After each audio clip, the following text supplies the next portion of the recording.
નમસ્કાર વિદ્યાર્થીઓ, તમે બધા ધોરણ 5 સુધીનો અભ્યાસ કરી અને આવ્યા છો અને હવે ધોરણ 6 ની અંદર તમે આવી ગયા છો. ત્યારે ધોરણ 6 છે એ જે 5 ની અંદર જે વિષયો ભણતા હતા એના કરતાં થોડાક જુદા વિષયો આવશે. જુદા વિષયોની અંદર જુદી જુદી માહિતીઓ આવશે. એ માહિતીઓ આપણને આ જીવન કામ આવે ઘણી બધી હશે.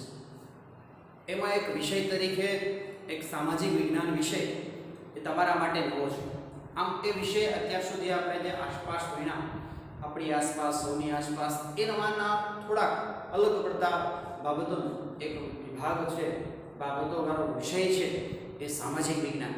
જો સામાજિક વિજ્ઞાન વિષય આપણે નામ સાંભળીએ એટલે સમાજનું વિજ્ઞાન એવો અર્થ આપણે કરી શકીએ કે સમાજની જે કંઈ દરેક ઘટનાઓ બને છે એ ઘટનાઓ ભૂતકાળની હોય કે વર્તમાનની, માનવની આસપાસની રહેલી તમામ ઘટનાઓ, એ બધી ઘટનાઓ છે સામાજિક વિજ્ઞાન વિષયની અંદર આવી જાય છે. તો આવો જ એક વિષય સામાજિક વિજ્ઞાન વિષયનો એક સરસ મજાનો પાઠ છે એ આજે આપણે શરૂઆત કરવાની છે. પહેલો જ પાઠ છે. તો બાળક મિત્રો ખાસ ધ્યાન આપજો. આ પાઠ આપણે આજે સમજી લેવાનો છે અને એના જે કંઈ આવતા પ્રશ્નો આપણે જવાબો આપવાના છે. તો પાઠનું નામ જ છે સૌપ્રથમ કે ચાલો ઇતિહાસ જાણીએ. કારણ કે સામાજિક વિજ્ઞાન વિષય છે એવો વિષય છે કે જેની અંદર જે આપણે કીધું કે માનવની આસપાસ, કે માનવનો ભૂતકાળ છે, માનવનું વર્તમાન છે, માનવને કરવામાં આવતી જુદી જુદી પ્રવૃત્તિઓ છે, રાજકીય પ્રવૃત્તિ હોય, સામાજિક પ્રવૃત્તિ હોય, આર્થિક પ્રવૃત્તિ હોય, એટલે કે અર્થશાસ્ત્ર, આમ બધા જ વિષયો છે એ સમાવેશ થઈ જાય છે સામાજિક વિજ્ઞાનની અંદર. ત્યારે આપણે એક ઇતિહાસવાળા પાઠનો જ કે ચાલો ઇતિહાસ સમજીએ. તો એના પહેલાં આપણે ઇતિહાસ કોને કહી શકાય એ આપણે સમજવું પડે. ઇતિહાસ આમ બે શબ્દ છૂટા પાડીએ, ઇતિ વત્તા હાસ, તો એનો અર્થ એવો થાય કે આમ હતું, એટલે કે પહેલાના સમયની અંદર આવી ઘટનાઓ બની ગઈ હતી એ સાબિત કરે છે. તો અહીંયા ઇતિહાસ છે એ આપણા ભૂતકાળની બાબતોની સમજ આપે છે. હવે જો ઘણીવાર આપણે કોઈ જગ્યાએ ટીવી કે સમાચાર ન્યૂઝની ચેનલોની અંદર કે જોતા હોય ત્યારે, કે વર્તમાન પત્રોની અંદર એટલે કે છાપાઓની અંદર જોઈએ છે ત્યારે કે આ ખોદકામ કરતાં અહીંયા આ મૂર્તિ મળી આવી, આ ખોદકામ કરતાં આખું એક નગર મળી આવ્યું. તો આ બધું જે છે એ કેના આધારે? તો કે ઇતિહાસમાં જે પહેલાના સમયની અંદર હતું એ અત્યારે આપણને પ્રાપ્ત થયું છે. તમે પ્રવાસ જતા હોય ત્યારે આપણે જુનાગઢ જઈએ ત્યારે એક સરસ મજાનો અશોકનો શિલાલેખ જોઈએ છે. તો એ શિલાલેખ પણ એક ઐતિહાસિક ઘટના કહી શકાય. જૂના જૂના સમયની અંદર આપણે મહેલો જોવા જઈએ છીએ એ પણ ઐતિહાસિક બાબતો છે. તો આવી ઘણી બધી બાબતો એટલે કે ભૂતકાળની માહિતી આપનારો આ વિષય છે અને એ ભૂતકાળની માહિતી અત્યારે વર્તમાનમાં આપણને કામ આવે. એટલે કે ઇતિહાસ શું છે? તો કે માનવ સમાજના ભૂતકાળની માહિતી આપે છે કે પહેલાના સમયની અંદર ઇતિહાસ શું હતો. આવું કેમ હતું? આપણે પણ પ્રશ્ન થાય કે ભાઈ પહેલાના સમયની અંદર દાખલા તરીકે અત્યારે આપણે અગ્નિ વાપરીએ છીએ, તો અગ્નિની શોધ પહેલા કેમ થઈ હશે? એની અગ્નિની શોધ પહેલા માનવ કેવી રીતે લેતો હશે?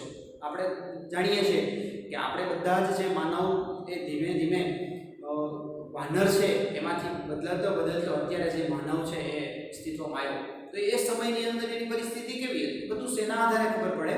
આપણે ઇતિહાસના આધારે ખબર પડે. તો આવા જ ઇતિહાસને જાણવા માટેના થોડાક સ્ત્રોતોની આજે વાત કરવાની છે. એવા સ્ત્રોતો કયા છે? તો એમાંના મુખ્ય આમ તો ઘણા બધા સ્ત્રોતો છે, સાધનો છે કે જેનાથી ઇતિહાસ જાણી શકાય છે. ઘણા બધા ઇતિહાસ શાસ્ત્રીઓ છે, ઘણા બધા સ્ત્રોતોથી જાણે છે. આપણે તમને ખબર હોય તો ન્યૂઝપેપરની અંદર જ્યારે આખો ડિસેમ્બર મહિનો આવે ત્યારે ડિસેમ્બર મહિનાથી પહેલી તારીખથી લઈ અને અગાઉની તારીખ સુધીમાં આખા વર્ષમાં કઈ ઘટનાઓ બની ગઈ છે એની કૃતિઓ આવે છે. તો એ આખા વર્ષની માહિતી બતાવે છે. તો આવા ઘણા બધા સ્ત્રોત છે, સાધનો છે કે જે આપણને ઇતિહાસ આપે છે, ખ્યાલ આપે છે. તો એમાં સૌપ્રથમ છે તાળપત્ર. જો નામથી પણ આપણને ખ્યાલ આવે છે તાળપત્ર.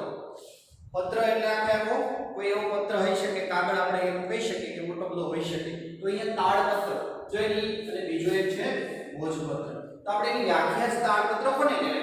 તો કે તાળપત્રો એટલે તાળ વૃક્ષના પર્ણ પર, જો તાળ થાય છે બરાબર, એનું જે વૃક્ષ છે એનું જે પર્ણ છે, પર્ણ એટલે પાંદડું, એ પાંદડા પર લખાયેલા હસ્તપત્રો. હસ્તપત્રો એટલે એની ઉપર હાથેથી લખાય, કારણ કે એ સમયે કોઈ એવા મશીનરીની શોધ થઈ હતી નહીં કે જે એ સમયના લોકો મશીનરી દ્વારા બનાવી શકે. એ માત્ર ને માત્ર હાથનો ઉપયોગ, એવા વિવિધ વનસ્પતિય કલરોનો ઉપયોગ કરી, રંગોનો ઉપયોગ કરી અને એ હસ્તપત્રો બનાવતા. તો એ હસ્તપત્રો એટલે તાડપત્રો. બીજો છે ભોજપત્ર. જો ભોજપત્ર કેમ નામ પાડ્યું? તો કે હિમાલયમાં થતા, જો હિમાલય આપણો વર્ષો જે આપણી રક્ષા કરે, સુરક્ષા કરે, ઘણા બધા નદીઓ ભરપૂર પાણીવાળી આપે, તો એ હિમાલય સૌથી ઊંચા શિખરો ધરાવનારો વિશ્વમાં એ હિમાલય. એ હિમાલયમાં થતા ભુર્જ નામના વૃક્ષનું નામ શું છે? ભુર્જ. એ વૃક્ષના નામના વૃક્ષની પાતળી આંતરછાલ, શું છાલ, એટલે ઘણા બધા વૃક્ષો છે એ છાલ નીકળે છે, તો છાલવાળા વૃક્ષો છે ને, આપણે ઘણીવાર ડાળી કાપીએ તો સીધી છાલ નીકળી આવે છે. તો એવા પ્રકારના આંતરછાલ ઉપર લખાયેલા હસ્તપત્રો, હસ્તપત્રો એટલે હાથેથી લખાયેલા, તો એની છાલ ઉપર તો એક સમયમાં એક સીધી છાલ કાઢીને એની ઉપર લખી ન શકતા, એની પર ઘણી બધી પ્રક્રિયા કરવી પડે. ઘણો સમય સુધી એ છાલને કાઢી ઘણો સમય સુધી પાણીમાં, ગરમ પાણીની અંદર પલાળવામાં આવે, પછી એની ઉપર રેસા જુદા કરવામાં આવે ને ઘસવામાં આવે, ને પછી ધીમે ધીમે ધીમે એની ઉપર એવા સારા આકારવાળા ટપકા કરી અને એની ઉપર પછી એ સમયના લોકો એ લખતા.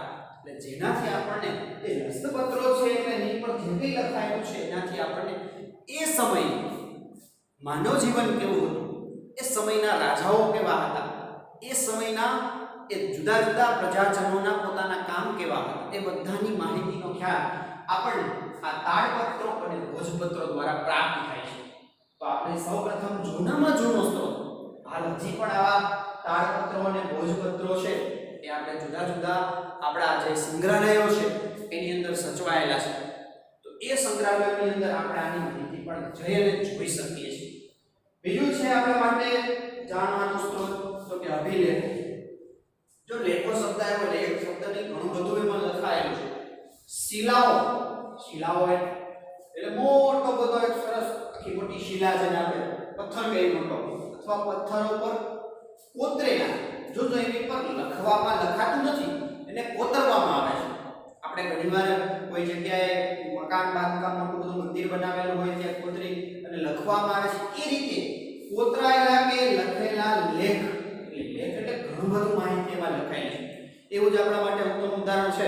તમે જો અશોકનો શિલાલેખ જોયો હોય છે, તો શિલાલેખ જોયો હોય તો એમાં આપણને ખબર પડશે કે આખા પથ્થર ઉપર જુદી જુદી એ સમયે અશોકે લખાયેલી ધર્માજ્ઞાઓ કોતરાવેલી છે, ધર્મની આજ્ઞાઓ કે ધર્મને કેમ આપણે માનવું. તો એવા પ્રકારની માહિતી એ સમયના રાજા મહારાજાઓ પોતાના રાજ્યમાં થયેલા વિષય, નવી કોઈ સૂચનાઓ, માહિતીઓ લોકો સુધી પહોંચે એ માટેનું માધ્યમ છે એ આ અભિલેખો હતા, કે જેના દ્વારા જે તે ગામ શહેરોની અંદર એ રાજાઓ પોતાની પ્રસિદ્ધિઓ માટે પણ આવા અભિલેખો બનાવતા.